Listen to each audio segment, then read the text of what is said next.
Welcome, ZASLOW Show 2.0. It is a Monday, the 28th of August.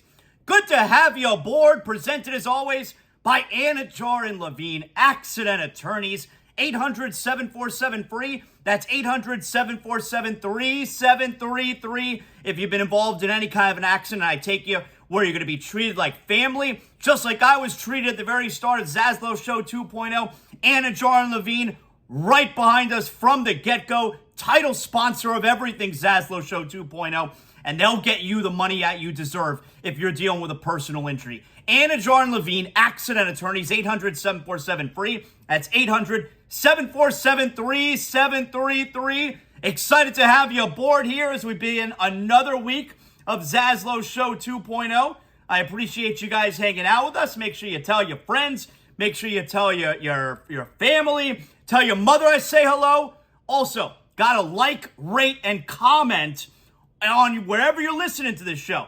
It could be iTunes or Spotify, Google, Amazon. I can't list every place that ZASLOW Show 2.0 is available.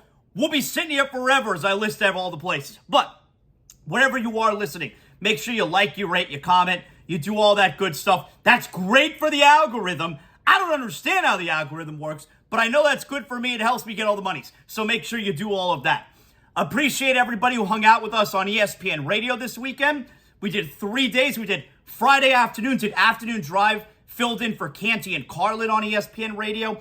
Did Saturday night, ESPN primetime, and did Sunday late afternoon, early evening. Did primetime again on Sunday. So second straight week that we did primetime Saturday night and Sunday early evening. And last week, 3 days, Monday, Tuesday, Friday, Canty and Carlin we filled in. So thanks to everyone who has hung out with us as we've been doing in my first 9 days on ESPN Radio. I did 7 shows. The only days last week I didn't do shows, I did Saturday, Sunday, Monday, Tuesday, did not do Wednesday, Thursday, did Friday, Saturday, Sunday. So I'm super appreciative of the folks at ESPN, obviously thinking that I'm doing a decent enough job and keep giving me work. I'm going to be doing a couple more days this week. And so I'll always give you the heads up. And so anytime that I'm going to be on ESPN Radio, I appreciate you guys coming over. And everyone is so easy to work with. It's really cool. Yesterday I did a show with former NBA veteran Ryan Hollins. Remember, he used to be on ESPN all the time. He's now a Houston Rockets analyst. So did a show with Ryan Hollins there. Did Canty and Carlin on Friday with my new friend Mark Zinno. He was excellent. I really enjoyed working with him. And Saturday night, worked with Rob Stats Guerrera again, as he's based up there in Bristol. He does the show actually from the studio there in Connecticut. So really fun weekend again. I'm really glad that they're giving me the opportunity, and I hope to continue to get more of them. It's been a lot of fun. Here's the funny thing. Now, like I said last week, I was a little bit nervous when I first started doing the shows. It was only over a week ago. I was a little bit nervous because I've never done a national show. Never. And I haven't hosted a live sports radio show in almost a year. So it's obviously a much different format than doing ZASLOW Show 2.0. I'm in control of everything here. ZASLOW Show 2.0, we usually run about an hour or so. And that's a 3-hour show, some of them 4-hour shows. I'm also working with a partner again. But most importantly, what had me nervous a little bit was, I've never done a national show. So it's not just about am I nervous driving the show, making sure I hit everything I'm supposed to as far as the clock goes, reads, and trying to be a professional. No, not that stuff. It's, all right, you got to do the NFL, and you got to do college football, and you got to do some baseball. And it's like, all right, I've never done that kind of show where you want to make sure, dude who's listening in one of the flyover states, you hit on the teams that he's most interested. Stuff like the Cowboys, which was very easy because of all the Trey Lance stuff. But college football, talking about Caleb Williams, USC, other, college football playoff predictions, mixing a little Georgia here, a little bit of Alabama here, LSU, when we're talking Heisman candidates, Jaden Daniels. So that's the part that I was a little bit nervous with.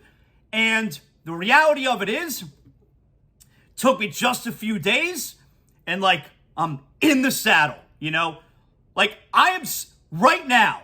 And it's funny because I would listen to Amber Wilson hosting on ESPN Radio every night, of course. Joe and Amber, 7 to 9 p.m. Coming up soon, starting next week, ESPN Radio unveils their new schedule, and she's hosting every night, 7 to 10 p.m. Amber and Ian. So for the very first time, her name is going to be first. Obviously, it deserves it because she's the best out there. But I would listen to her, and it's like, whoa, what a change where, and the same thing goes for Joy Taylor, but what a change where Amber knows so much more about sports than me now. What knows more about, from a national perspective, knows so much more than me now. And because she has to be on top of everything when I don't. But honestly, after like 3-4 days of doing shows on ESPN Radio, and especially this past weekend where we talked a lot of college football, especially on Saturday night, like that, totally in the mix now, so up to speed. I'm as well versed in what's going on with the NFL right now as a whole, and what's going on with college football right now as a whole. I'm as well versed right now as I've been in years. So I was nervous about that part, starting to do shows. Like, is it going to be fake until you make it? I was nervous. And it took just a few shows where it's, all right, totally driving this thing, all good. And yeah, like Saturday and Sunday, I drove the entire show Saturday and Sunday, which the first few shows on ESPN Radio, I was splitting it. Saturday and Sunday drove the whole show, and I mean, listen, you know my style. I've been driving ZASLOW Show, whatever iteration of it. ZASLOW and Joy, ZASLOW, Roms and Amber, ZASLOW and Amber. I've been driving all those shows for, we're talking 15 plus years. So I think I'm better when I'm in the driver's seat, and I got to do that this weekend. Excuse me. And I especially think like Saturday night, Friday afternoon, Saturday night, those were probably my two best shows. I felt really good about both of them. I especially felt good about Saturday night. So anyway, you can listen nationally whenever I'm on ESPN Radio on SiriusXM Channel 80. You could also listen on the SiriusXM app. Not Sirius. Yeah, you can, but also on the ESPN app, you can listen there. And locally, I know ESPN 106.3 FM in West Palm, our local ESPN affiliate here. I don't know that they carry, like when I was on Canty and Carlin the other day, I know Ken LaVicka hosts 12 to noon. I think Josh Cohen hosts 4 to 7 maybe. I don't know if I have those times right. So I don't think they carry that locally, but the weekends, like prime time when I'm on Saturday night and Sunday early evening, I'm pretty certain ESPN 106.3 in West Palm carries all national programming all throughout the weekend. So you can definitely hear me that way as well through ESPN 106.3 FM in West Palm Beach. So anyway, that's what I had going on over the weekend. A really busy weekend, but that's obviously a good thing. Also, things are continuing to grow with ZASLOW Show 2.0. And that's always front and center. That's always the bread and butter. I'll have a little bit of news on that over the next few days. Plus, we're hoping to add 1 or 2 more sponsors. Got some things cooking, and that's good for everybody.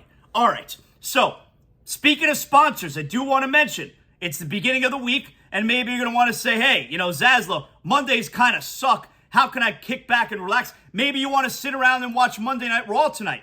You got to have a beer in that hand, right? Just relax. And I'm going to tell you about the official beer of ZASLOW Show 2.0. That, of course, is Johnny Cuba. It's a lifestyle brand, and it's perfect for us here in South Florida. Johnny Cuba has those European roots, but with a Caribbean soul. It's a refreshing German lager in a can. You can purchase a 6-pack right now of Johnny Cuba at your local Sedano's, Presidente, Winn-Dixie, Fresco y Mas. Make sure you always drink responsibly. I love when you guys send me photos or even videos of trying a Johnny Cuba for the first time. Then I put it on my Instagram stories. I'm an influencer, so then you become famous. And my man Juan at Johnny Cuba, he loves that. I love seeing you enjoy your beer. And of course, don't forget Johnny Cuba's mantra, stay tranquilo. So let's start things off here. We're going to get to not really an NFL rundown. Now, once the year gets going, we run down all the NFL games every Monday. We don't quite have that yet because it's still preseason, but there is plenty of NFL news from over the weekend. We're going to get to that. Also, Messi. I mean, what a night Saturday night. But first, we're going to start with your Miami Dolphins, all right? So the Dolphins over the weekend, 31-18, they lose to Jacksonville. You had the rookie wide receiver who had to be carted off, a very scary situation with 4+ minutes left in the game. They obviously suspended the remainder of the game. You're not going to keep playing after that. We already have the blueprint there. And that's a good thing. When something like that happens, we suspend the game, especially if it's preseason. So the Dolphins go 1-2 in the preseason. The good news, the best news, is the kid seems to be okay. I think he's in concussion protocol. He's released. He flew home with a team official, a team trainer, and we're okay there, which is awesome news, obviously. That's a very big deal. So Dolphins preseason schedule ends. Tua played a little bit early on. Okay, fine. Nothing to write home about there. Nothing special. I think Tua looks great. I know Tua's going to be great. But we got a couple things we got to get to here. Tomorrow's cutdown day, right? So there's a couple things we got to get to here. First of all, tomorrow is also the deadline for a Jonathan Taylor trade, right? That's like a self-imposed deadline kind of deal, I believe. So are the Dolphins going to wind up pulling the trigger on a Jonathan Taylor move? I don't think that's going to wind up happening. I don't see that happening because this Miami Dolphins front office, they have been very, very, I don't know, cautious, but this Miami Dolphins front office has understood where to spend money, how to spend money, when to spend money. And we saw this with Dalvin Cook, right? It's not the Dolphins didn't want Dalvin Cook. They did want Dalvin Cook. They wanted Dalvin Cook at their price. They wanted Dalvin Cook at the number that they valued him at. And I make this comparison with the Miami Heat where you may not like it when the Miami Heat let PJ Tucker walk to Philadelphia because the Heat didn't want to give him as much money. But the Miami Heat, even if it's going to wind up lessening their team, they are not going to overpay players. They value a player at a certain number. They want him back, but at the number they value him at, not the number the player values himself at. The Miami Heat, for instance, they want to pay for future performance, not past performance. And it's very difficult to operate like that because emotions get involved. But the Miami Heat are very good at that. And the Dolphins, I feel recently, have also been very good about that. You don't think the Dolphins wanted Dalvin Cook? Of course the Dolphins wanted Dalvin Cook. But the Dolphins know this is where we value him. This is what we think is future performance is going to look like. We're not paying for past performance. We're paying for what's to come while also taking into account what we already have. So now you have the Jonathan Taylor situation.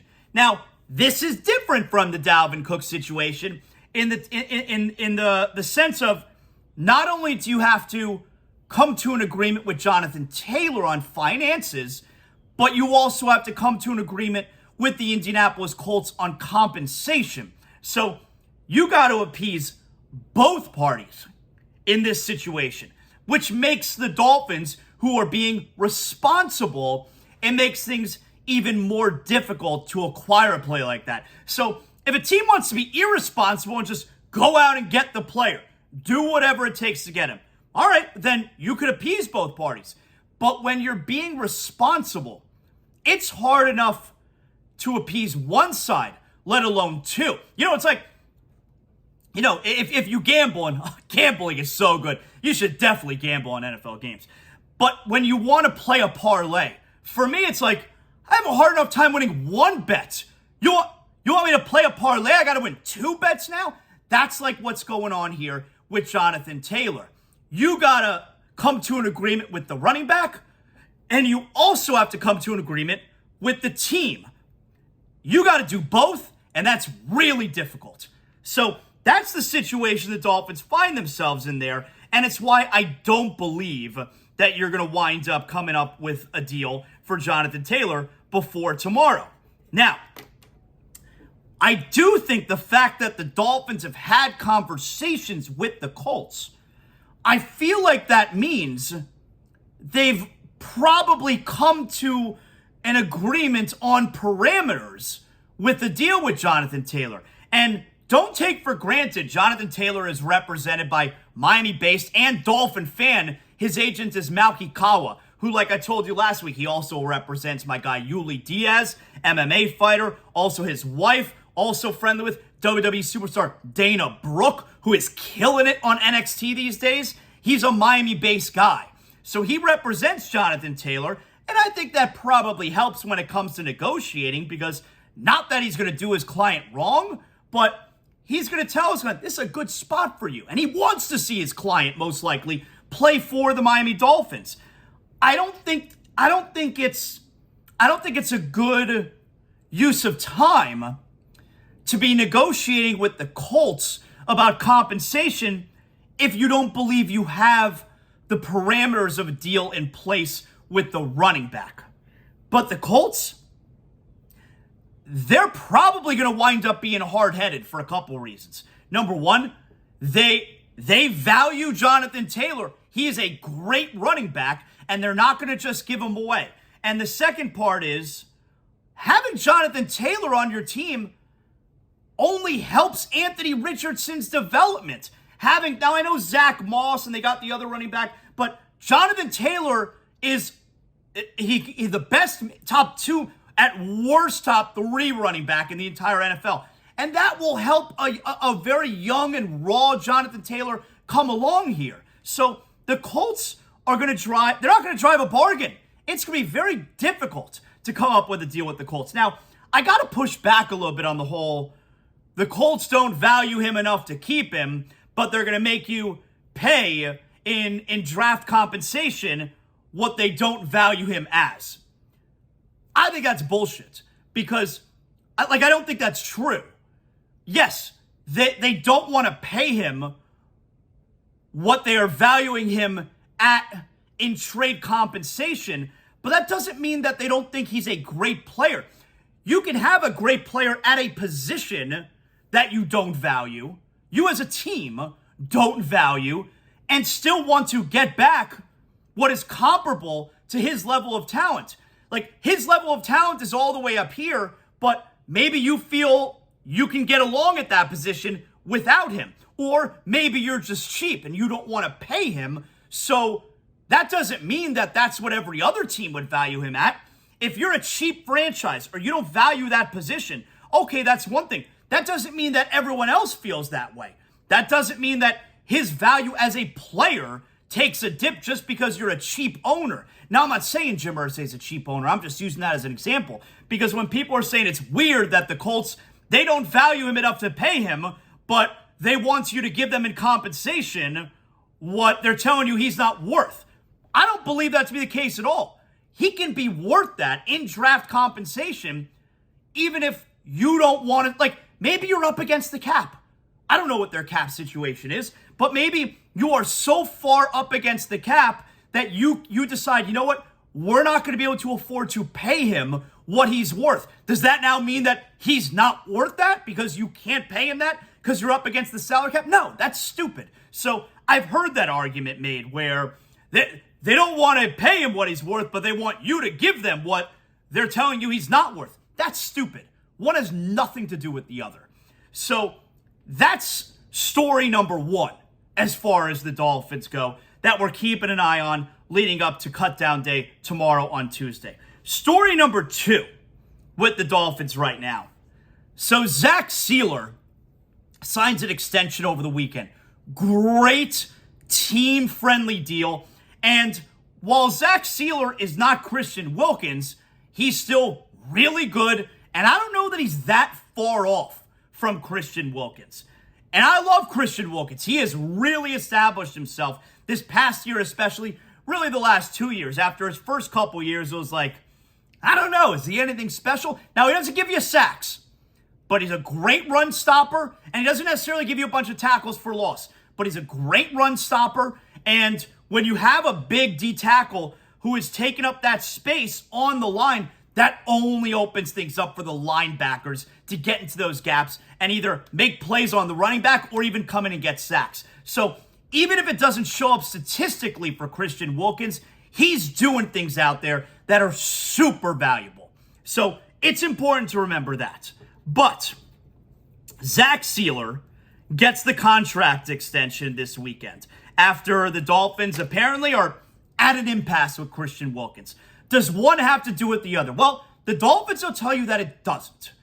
But looking from the outside in, it's very difficult not to think it has a little bit to do with it, where they were focused on Christian Wilkins for the last few weeks.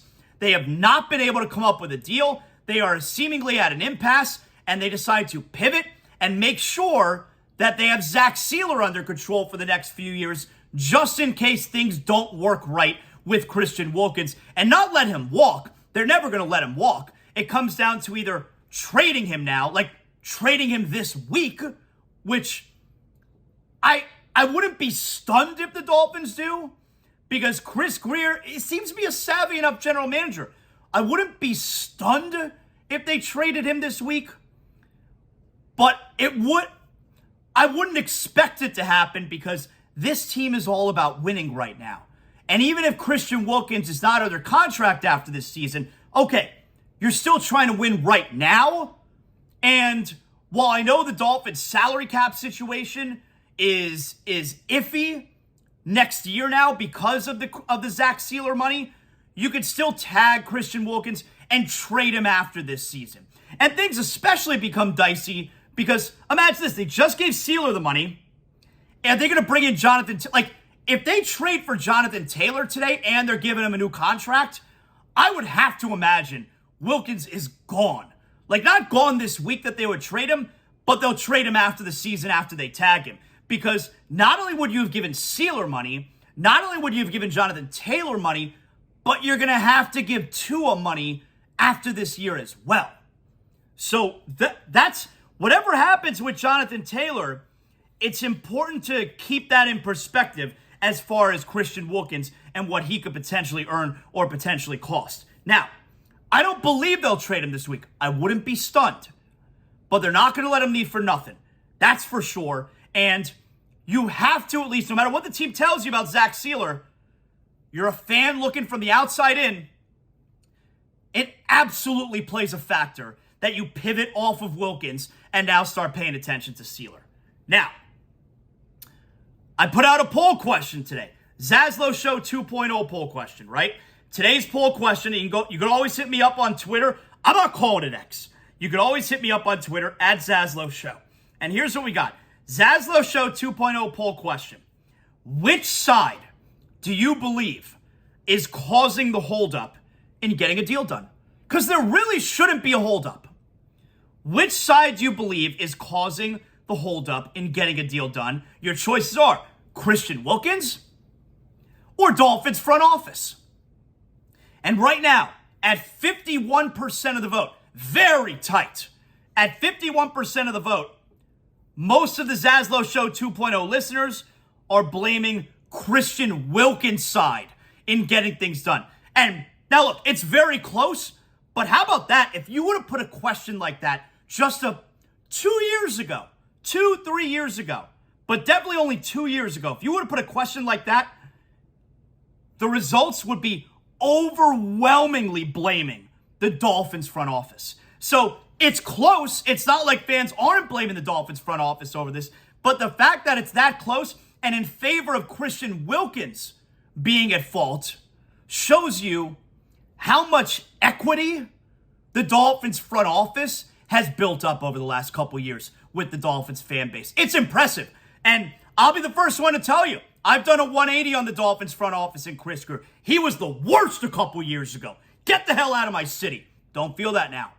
And it's not even about being wrong, but you're allowed to make poor decisions, and then you can get better at your job.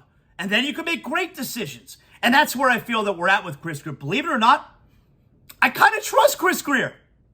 So if we had this conversation a week, 2 weeks ago, which we have been having this conversation ongoing, this is a no-brainer for the Dolphins to keep Christian Wilkins, to give Christian Wilkins what he's asking for, unless Christian Wilkins is being unrealistic. Unless he wants, we're asking for double what the last highest paid defensive tackle had just earned. Unless his side is being realistic, there's no unrealistic. There's no reason to believe that the Dolphins front office is going to dick around. And the fact that we've gotten to this point makes me believe something's going on here. And I don't know why the Dolphins front office would be dicking around So I'm kind of defaulting to there may be something wrong on Christian Wilkins' side. Because why would the Dolphins not want to re-sign long-term a no-brainer at defensive tackle? Why would they draft him in the first round? He's been worth that first-round pick, and then you don't want to sign him to a second contract. That makes no sense. So I automatically then default to there must be something fishy going on Christian Wilkins' side then. Are they being unfair? Are they being unrealistic? Are they not negotiating in good faith? This is a no-brainer for the Dolphins. Their front office has been very good about this kind of stuff. Players that they want to keep, want to have kept, and players who are worth the money. Guys who they've wanted to keep, Xavier Howard. Players who are worth the money, Tyreek Hill, Bradley Chubb. They've had no issue financially. Guys who they haven't wanted to keep, Mike Gesicki. They don't give that extension to. But they've been negotiating with Wilkins. So the Dolphins' recent track record, when it comes to negotiations, when it comes to money, would tell you they're probably being fair with Christian Wilkins. I don't know about Christian Wilkins' side. So you can go vote ZASLOW Show 2.0 poll today. Which side is keeping this deal from being done? Christian Wilkins or Dolphins front office? And I'm led to believe that Wilkins' side is the one holding things up. And by the way, I'll never understand why every free agent, and this happens in the NBA too, like it just happened with Jaylen Brown and the Celtics, richest contract in NBA history. Why? Just because you're a free agent? You're not the best player ever. You're not the best player in the league. Why should you be the highest paid? I'll never understand why every free agent needs to become the highest paid player at his position. I understand why the union wants it. I understand why the players want it, where the market keeps rising and rising. And that's a great thing for players and a great thing for agents.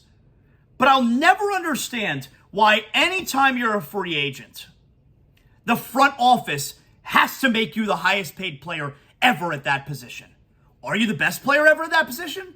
Are you the best player at that position right now? Is Christian Wilkins the best defensive tackle in the NFL? No. He's one of the better. He's one of the better guys. He's not the best in the league.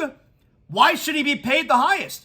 And the fact that the deal hasn't been done, not only does it feel like, yes, he wants to be paid the highest defensive tackle, and I think if you're the Dolphins, you understand that that's the way it goes, even if I think it's ridiculous, but it makes me believe they're asking for so much more than what the last highest paid defensive tackle received. Like, why does Christian Wilkins, and this is not supposed to be a slight against Wilkins because I want the deal to get done, why does he automatically need to be the highest paid? So I really believe the holdup must be on his end because it makes no sense for the Dolphins, especially considering the Dolphins are all about winning right now. The Dolphins are all about F them picks. If you're a team that's all about F them picks, you can't start skimping on your key players. And if the Dolphins are all about winning right now, I don't think that they would bungle this situation with Christian Wilkins. So I lean toward the side of, yeah, I think Christian Wilkins, maybe he's being a bit unfair. That's the place that I'm at right now. Hopefully this gets done soon. Listen, by the time you're listening to today's episode of ZASLOW Show 2.0, you may be saying to yourself, ZASLOW, you're so stupid. Christian Wilkins and the Dolphins already agreed to a deal. Well, you're listening in the future. I'm in the past. I hope I end up sounding stupid. You know where I never sound stupid? Is when I try to help you guys get the best sleep of your life. So you know I'm about to tell you about Sheets and Giggles, the only place that I shop to get my bedding, sheetsgiggles.com. We're talking, I got my comforter, I got my fitted sheet, I got my blanket, pillowcases. I sleep on a eucalyptus pillow. Have you ever slept on a eucalyptus pillow? Have you ever slept on a eucalyptus mattress? All these options and the best sleep of your life is waiting for you when you go to sheetsgiggles.com. Just like the ZASLOW family, you're going to become one of over 100,000 Americans who are sleeping on Sheets and Giggles and never turning back, never having to worry about where you're going to get your sheets and if you're getting them at great prices. Sheetsgiggles.com. Use promo code ZASLOW on your first order and you'll get 20% off. That's right. Sheets and Giggles, my man Colin, founder and CEO of Sheets and Giggles, he's given us that naturally softer, cooler, more breathable, more moisture-wicking than cotton. That's what I sleep on every night. Oh, my wife, she can't thank me enough. We sleep so good now. I mean, other things happen before the sleep. That helps her sleep also. But you know what I'm talking about. We're talking about Sheets and Giggles right now. So get the best sleep of your life on the softest sheets ever. Sheetsgiggles.com. So, it's funny because one of the things that I've noticed now that I'm doing shows on ESPN Radio, and the shows aren't going to be as often as they've been. Like I said, over the last 9 days, I did 7 shows.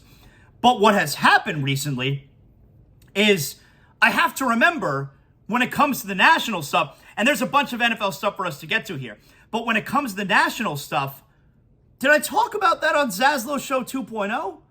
Or did I only talk about that on ESPN Radio? I have a hard time remembering. I don't want to repeat things that I've talked about here on ZASLOW Show 2.0 from one day to the next. So I really got to think about it for a second. Did we talk about Trey Lance being traded to the Cowboys on ZASLOW Show 2.0 yet? Because I talked about it all weekend on ESPN Radio. And the answer is no, because that took place, Friday evening once I got off the air on Canty and Carlin, which also means, obviously, from earlier in the day on ZASLOW Show 2.0 as well. So while we're not doing a full NFL rundown today with Week 3 of the preseason over with, we do have to hit on a few NFL news and notes. Give me my NFL music here. Let's go. And of course, whenever we do our NFL rundown on Mondays, it's always brought to us by Brunt Insurance, the only insurance agency I recommend. And that's because I've been getting my homeowner's insurance from Greg Brunt and his team at Brunt Insurance now for almost 10 years. Why am I doing that? Well, I'm getting the most comprehensive coverage out there. I don't have to worry if everything is covered. God forbid there's a storm. We know there's a storm coming tomorrow night. Tropical storm could turn into a Category 2 or 3 hurricane. That's going to be on the West Coast. We don't need to get afraid here on the East Coast. East Coast, best coast. But you got to make sure you have the best homeowners coverage, and I get it from Brunt Insurance. I'm also getting the best rate out there. And that's why every year, every summer rolls around, just renew. I know my man Greg Brunt and his team at Brunt Insurance, they got me taken care of. So wherever you're calling from, 954-589-2204, you know you're making the right call because the team at Brunt Insurance has the expertise and experience to find the right coverage for you. And that also includes comprehensive policies on trailers and motorhomes. Now, wherever you're calling from in Florida, they have offices all throughout the state. So you could be calling from all the way up north Pensacola, all the way down south the Keys, and beyond. Brunt Insurance gives you that comprehensive insurance coverage you're looking for. 954-589-2204, bruntinsurance.com. Also, if you're looking for affordable care and coverage on your car, your motorcycle, your boat, you're making the right call. Brunt Insurance, 954-589-2204, bruntinsurance.com. So, the big news of the weekend, Trey Lance. Trey Lance is traded to the Dallas Cowboys on Friday afternoon. That was a day after we learned that he was third quarterback on the depth chart with San Francisco. Now, we're interested in this down here because the Dolphins were the team on the other end of that deal. It was a heist. It has become one of the all-time great trades in the history of the NFL because of what Chris Greer and the Dolphins got for that number 3 overall pick, but then what they used those picks for. 3 1s and a 3 for the number 3 overall pick, which turned into Trey Lance. The Dolphins used those 3 1s on Jalen Waddle, Tyreek Hill, Bradley Chubb. Now, to be fair, the 49ers are in the NFC Championship game 3 of the last 4 years. They've been in the Super Bowl as well. Dolphins haven't done shit. Gotta point that out. But that was a trade where Chris Greer seemingly called up John Lynch and the 49ers while wearing a ski mask and getting all those picks. I mean, you thought Kevin Costner was impressive in draft day. That was nothing compared to what Chris Greer did that draft when he called up the 49ers and took those picks while wearing a ski mask. So anyway, obviously that's something that we've been keeping track of here because the Dolphins made out like bandits. let me give you a little bit. Here's Trey Lance, Jerry Jones telling us what his line of thinking was in trading for Trey Lance. The minute that we knew that they were serious about trading him, then we didn't want the phone to hang up. And we did it the equivalent of yesterday. And so we felt good about him, about him in the evaluation that we had for him in the draft.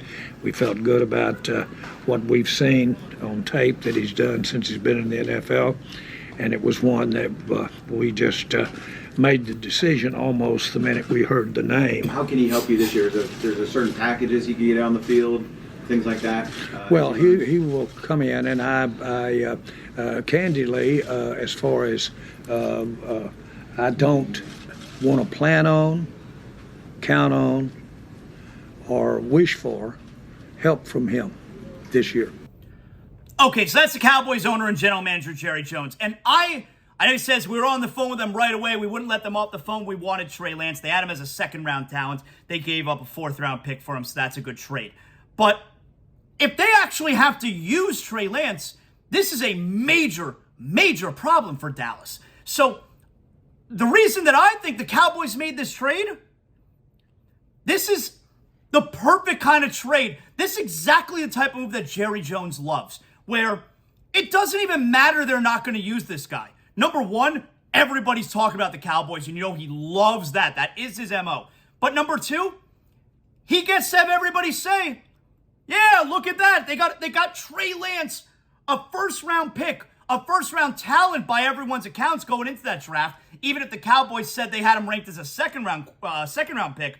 But everyone gets to say, wow, they got him for just a fourth-round pick. Amazing move by Jerry Jones. And Jerry Jones gets to hold up his new shiny toy, Trey Lance, say, hey, everybody, look at what I got. And I only had to give up a fourth-round pick. I'm never going to use him. But everybody, look at what I got over here. I got Trey Lance for a fourth-round pick. He's my new shiny toy, even if he doesn't ever use him. That's how Jerry Jones operates. That's really what I think this was about. I don't think Jerry Jones cares if they ever wind up using Trey Lance. I think he likes the idea of everybody talking about it, getting the great value, and being able to show everybody, man, look at what I pulled off. Because if the Cowboys actually have to use Trey Lance this year, they're in big fucking trouble. Trey Lance is clearly not ready to play. This is one of those instances where you gotta trust the coaches who see him every single day. If they see him every single day and think he can help them win football games, Trey Lance would be the starting quarterback. Especially because in San Francisco, Shanahan and Lynch had every reason to give Trey Lance 1,000 chances because they're the ones who gave up the farm to acquire him. They took the big gamble to get him. Now, yes, you give them some credit for saying, hey, we were wrong. Let's not be even more wrong. Let's cut bait here and move on, especially because we believe we have a viable option in Brock Purdy. But they do look bad, and they also now, what everybody else thinks until they're proven wrong, made the worst pick and worst trade in the NFL draft history. They had every reason to give him a million opportunities, and they cut the cord after just 2 seasons because his third season hasn't even started yet. So I think Trey Lance, I don't think he's going to get any playing time in Dallas. I'm not even just talking about this year. If Kyle Shanahan, who desperately wanted Trey Lance to work and is an offensive guy, couldn't figure it out with Trey Lance, you think that meatball Mike McCarthy is going to make this thing work? So I don't think it means anything for Dallas. I don't think it means anything positive for Trey Lance. He's still the number 3 in Dallas. And I don't see Trey Lance getting the right opportunity in Dallas. Not with that coach. And not behind that quarterback. CJ Stroud. He finished out the preseason this weekend. One of the top rookie quarterbacks. He finished out this weekend with the Houston Texans. I told you, I thought he looked all right against the Dolphins. And I also thought he looked all right in the highlights that I saw when they played New Orleans this weekend, I think. I also thought he looked all right And the game was last night, I believe. I thought he looked all right last night, too. D'Amico Ryans, he has named C.J. Stroud the starting quarterback week 1 as a rookie for the Houston Texans. So all 3 first-round quarterback picks, Richardson in Indianapolis, Stroud in Houston, Young in Carolina, all of them are week 1 starters. Also, finally, Aaron Rodgers made his debut Saturday night with the New York Jets. I mean, the first drive they did not score on, second drive they did, and he threw a pass to Garrett Wilson that very few quarterbacks can make. That was a touchdown. Everybody's on Aaron Rodgers. Tip over it. Here's the head coach, Robert Saleh, on Rodgers' debut. Yeah, I felt like that first drive was going to go score 2. Obviously, we got set back on that personal foul, but just the way he works at the line of scrimmage. Garrett, a special football player, obviously he trusts him. And, it's a start. It doesn't mean much. We just got to continue working, continue to play football together and see where it goes. All right, so there you have it. I mean, Rodgers' first preseason game in 5 years. Like I said, everybody's on his tip. It's going to be really funny when the Jets crash and burn, when the offensive line sucks, when Aaron Rodgers' decline starts to show up here this year, because it's the Jets. And Jets players are going to jet. They haven't made the postseason in 10 years. It's going to end the same way this year for Rodgers in New York like it did Favre when he was in New York. You had the super high expectations, and Favre, he fizzled out toward the end of the season, and they missed the playoffs. How did they miss the playoffs? The final game of the season, the Dolphins kicked their ass up in East Rutherford. That's right. Same thing's coming. Same thing's coming this year. The Jets will finish 3rd in the AFC East. They will miss the playoffs. I'm on the record. You can hold me to... I'm accountable. And that right there is on the record. When you're on the record, nobody forgets. I am on the record. The Jets, 3rd in the AFC East. Although, if somehow they finish 4th, that still ends up counting that I'm right. 3rd in the AFC East. They will miss the playoffs. That is on the record.